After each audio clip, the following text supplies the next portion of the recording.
Secretary Tillerson during his visit to make sure that we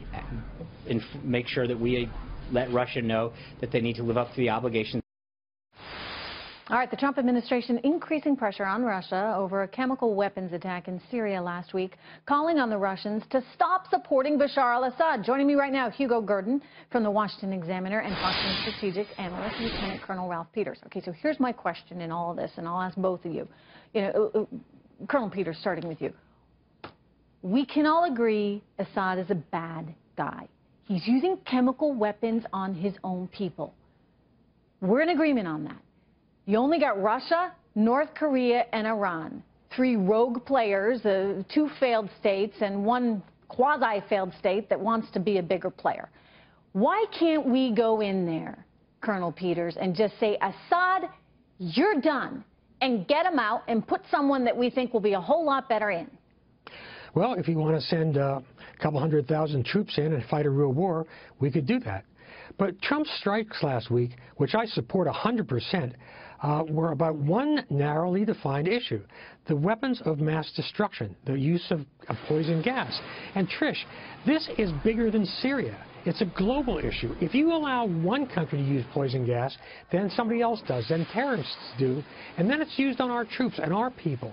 So we can't be the world's policeman, but sometimes we have to be the referee, call the fouls, and impose penalties. Okay, so you're saying we did what we had to do, yes. But where does it go from here, Colonel?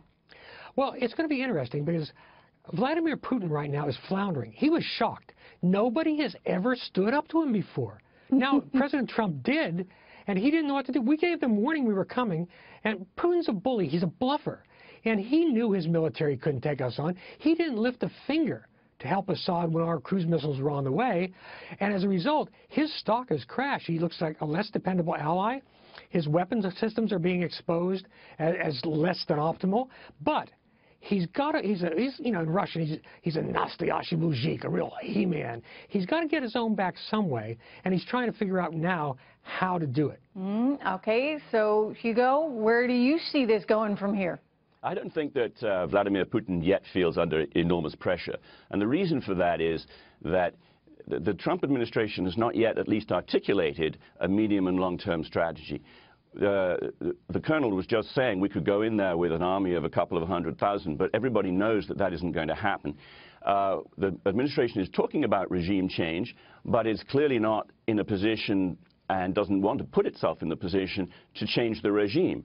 It says that the days of the Assads are coming to an end, but it hasn't said how it's going to stop Syria being a failed state after that, and I don't think that the policy has yet been fully worked out.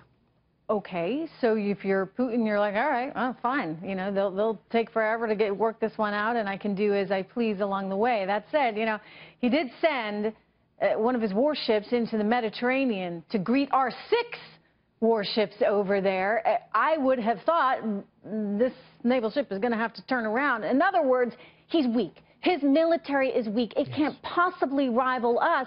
So, you know, I got to sympathize with what you're saying here, Colonel Peters. If I'm him, I'm going, whoa, I just had 8 years of a freebie, and now all of a sudden the landscape has changed.